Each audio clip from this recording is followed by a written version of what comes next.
What's up, guys? I am finally back home from Atlanta to bring you your series of recaps that I have been delayed but not denied on, my God. So this one is for the Real Housewives of Atlanta, Season 10, Episode 11, and it is titled Tea is of the Essence.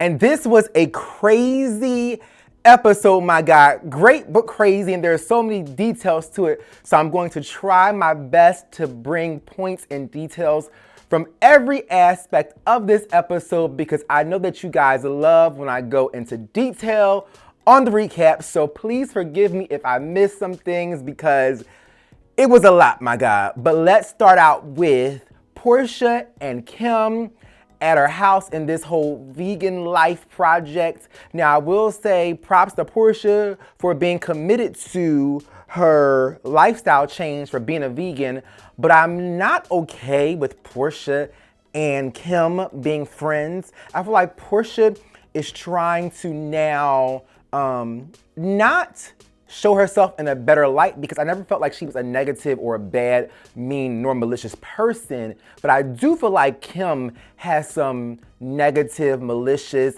mean ways that I don't want to overshadow Portia because Portia is trying to get into a better space with the ladies, my God. So having Kim be her friend is not the best thing in my opinion because Kim is only present on this show to be messy and stir and create some damn drama, my God. But on another note, I was confused as to as much money as Kim and Kroy are supposed to have, my God, and they're living this fabulous life, why does Kim not have a driver, or why can she not drive her own damn self? Because it threw me off that Kroy was waiting out in the car for Kim while she was in Portia's house with the whole learning the vegan process and cooking and tasting foods and so on and so forth. So that did catch my attention that Kroy was outside waiting in the car, and he happens to do that a lot, my God. So I'm not sure if he is just present for Kim to be her security and her bodyguard because Kim does create messiness and she ends up in something. So I get how the husband may want to be there to kind of either pull Kim away, protect her, or tone her down. But it is very strange because I don't think anybody else's husband shows up on the scene and waits for them in the car, my God. At least come and mingle, have a seat in the living room or something, my God. But to wait in the car, something about that just seems very strange to me, my God. Next, let's touch on Cynthia and Will, and not the big blow up as of yet, but the part where Will came to Cynthia's house, my God, for the first time, I believe it was, and she was making dinner or sushi with him. Now, I was a tad bit confused, and were you guys confused as to, was Will agreeing that they should date other people or was he not? Because when Cynthia mentioned it, he first said that he agreed they should date other people, but then when they sat down to actually eat, he said he wasn't comfortable with her dating other people and he really wants a family life and so on and so forth. And then Cynthia wants to date other people, but she's falling for Will. So that whole scene confused me. There was no clarity in that scene because I'm not sure what Will wants and I'm not sure what Cynthia wants. Although if I had to guess, I would say that Cynthia did not intend to find somebody and like them this quickly, but Cynthia wants to be official with Will, my God. Now, Will, on the other hand, I'm totally confused because his thoughts, opinions, and points are always all over the place. So please clarify that for me in the comment section, my God, if you guys know what Will really meant. Because it was interesting that Will did say that he did not want Cynthia on a dating site. So at this point, I am just thoroughly confused. Next, let's address Nene and the new person to probably gain a peach or to attain a peach, Eva the Diva, Marcel, Pigvert, whatever she goes by now, my God. And I like Eva in certain settings, but in others, I'm not so sure. And as of right now, I'm not so sure that I'm going to like her on this show because, well, first, she did clarify and let us know that she moved to Atlanta because her new boo or bae was running for mayor and he clearly did not win, my God, because we know who won. Lance Bottom won, my God, and I don't even live in Atlanta. But I also was thrown up as to how in Eva's first episode, she is already being messy, my God. I mean, could she not have waited to really get to know these people and maybe verify her story and some facts? But she's already being messy, but I'll get into that messiness in a second. But I do want to address Kenya purchasing a gift for her husband, Mark, my God. And the reason why I do air quotes is not because I feel like that they are not really married, but it just seems like it's just not going to work, because for Kenya to even say he is born, raised, and bred from New York, he does not want to come to Atlanta, but she's going to use things to try to get him to move to Atlanta to build a family. And my thing is, you guys are clearly not equally yoked and you guys are not on the same page, because if at this point you've married and have not clarified for sure where you want to live and start your family, there's going to be more friction, because if you really want to be in Atlanta, Kenya, I don't think that your husband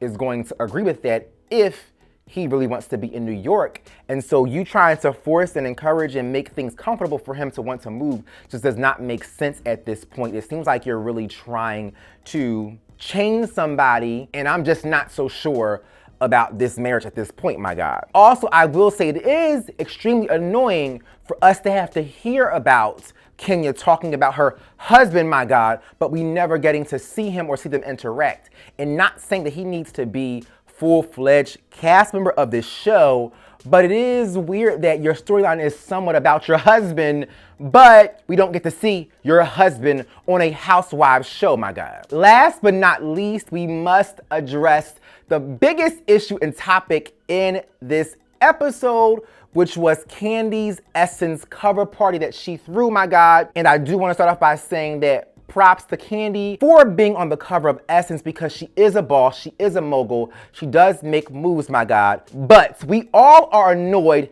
by that damn messy ass Don Juan and Common, my God. I can't stand Common's ass because they're both whack, and I don't understand, if they are so pro Kandi and pro their boss, why are y'all still bringing Portia up in scenes with Kandi? And granted, I am aware that production at times usually orchestrates the conversations, but come on, Don Juan, you are coming across like a full-fledged punk, because I don't get why you are this focused and pressed by Portia. Because one, I was so annoyed by that comment when Don Juan mentioned pin the tail on the damn donkey in reference to Portia. But what really annoyed me was when Don Juan tried to downplay Portia's charity efforts in reference to Houston and her charity that has been her family and is a valid charity for years, my God, because it was annoying. At least Kandi was saying, you know, Shamia said it was great to see Portia in this light. But for Don Juan to say Portia is only doing this to clean up her image because of what she did to Kandi,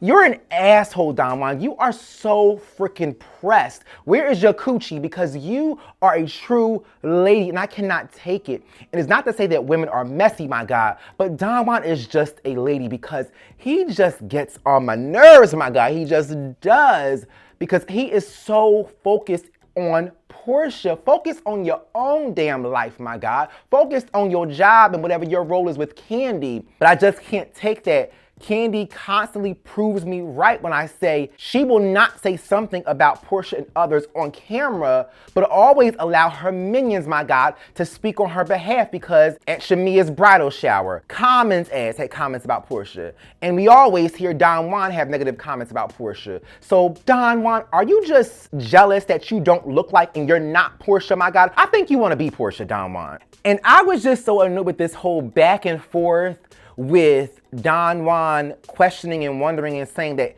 Kandi should not invite Portia. I feel like Kandi and Portia have been in so many scenes and scenarios this season so far that have been becoming more cordial.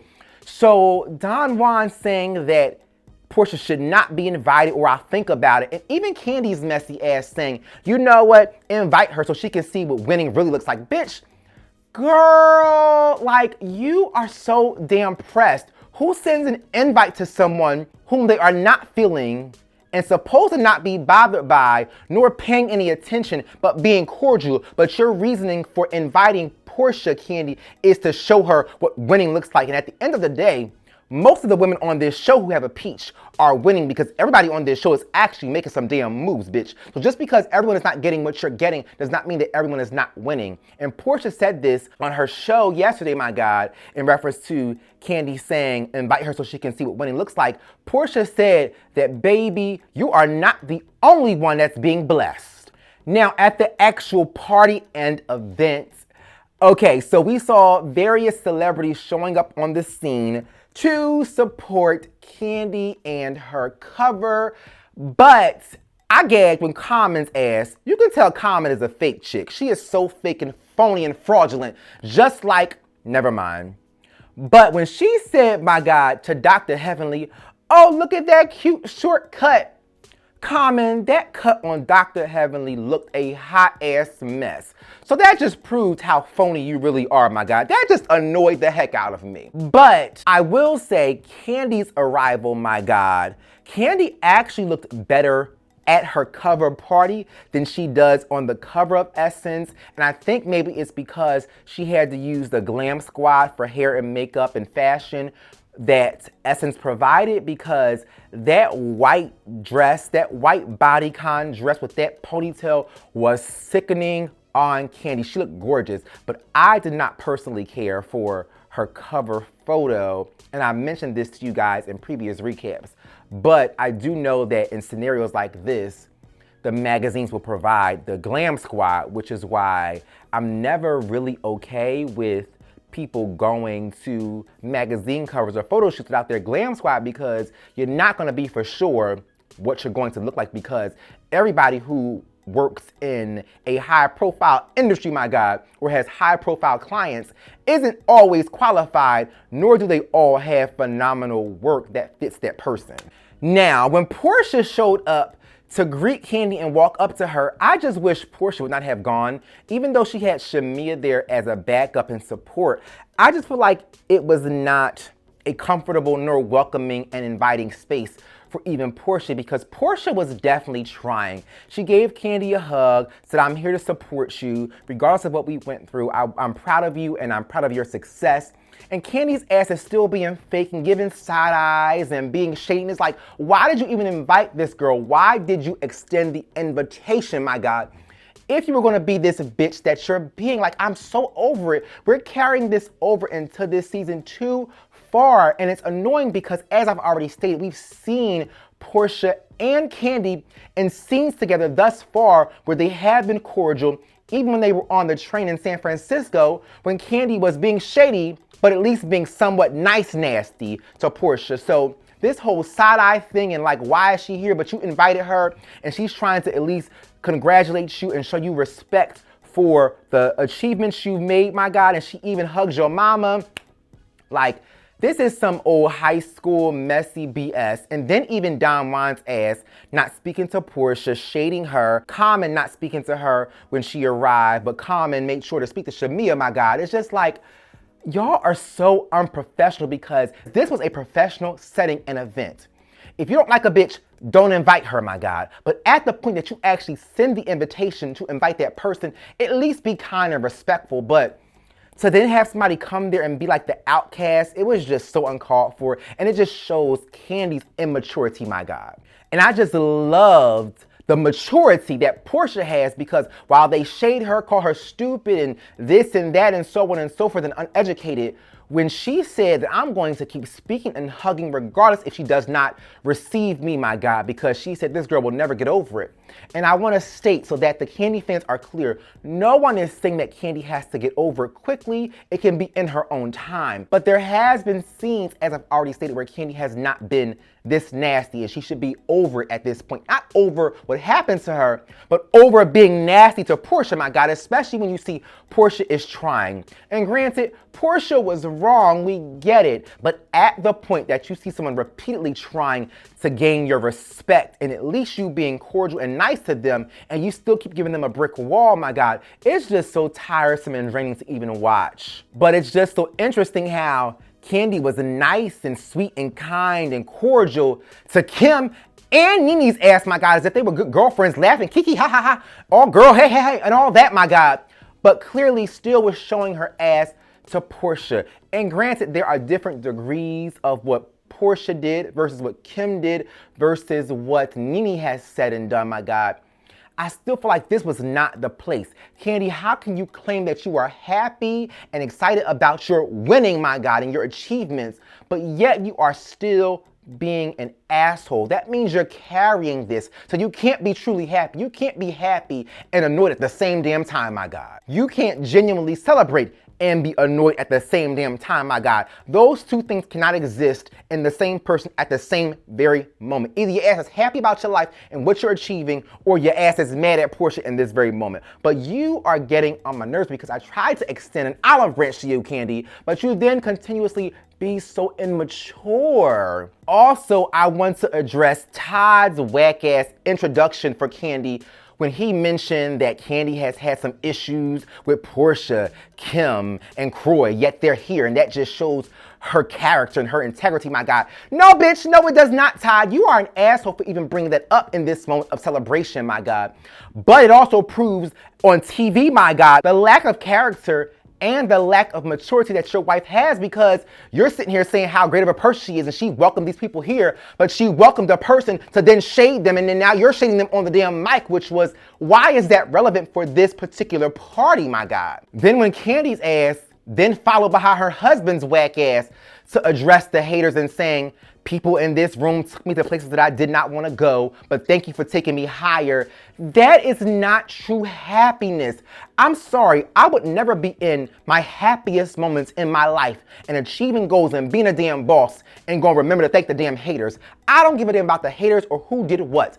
All I care about is my happiness and the people who have been there to support me and have my back. I would never give a damn speech addressing the haters while I'm in the very moment celebrating the good things that have happened in my life, my God. And I was just so pissed off that Kandi took that moment to bring the whole drugging comment up subliminally in addressing Portia when your ass invited her in front of all of those people. That was just so inappropriate, my God. I do want to also say that it's startling and annoying that Kandi is still inviting Peter to things, especially when she is supposed to be cool with Cynthia and Cynthia is trying to move on, my God. Also, did you guys catch when Will saw a glimpse of Eva, he looked very startled, my God. So I was thinking and wondering, oh, okay, so there must be some truth to what Eva had already told Nene in the car about Will possibly and allegedly having a girlfriend, my God. Also, quickly, I do want to mention that Nene did shade Sheree and Kim at this party. There were no words, there was no hi, there was no greeting. It was total shade on Nene's part, but that was to be expected. Now, it's interesting how these girls think they're looking out for people, but then they spill someone's tea all in the public because the whole Will, Cynthia, and Eva situation, my God. So it was interesting that Nene was concerned for Cynthia, but she chose to pull all the girls together in a huddle and explain to them what Eva had told her about Will having a girlfriend, and he was with her at an event of Eva's and Eva's boo, who was running for mayor, my God.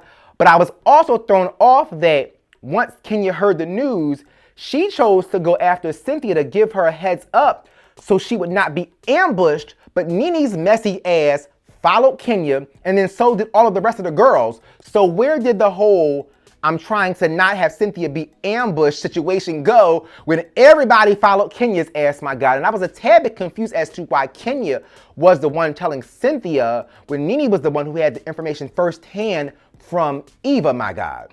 But I do love and appreciate Kenya's way of handling it and addressing the situation and telling Cynthia, because we were a tad bit concerned about their friendship after Kenya rode off and left Cynthia in the dust in Houston, my God, in the previous episode. Now, as far as whose side I'm on, I'm a tad bit confused and not sure who is telling the truth, because I do feel like Eva is being messy, because Eva confirmed that she only met and saw Will one time. So for her to feel as if she has so many facts about his life, my God, to the point where she would tell people and spread it, I'm not so sure I believe that story 100%.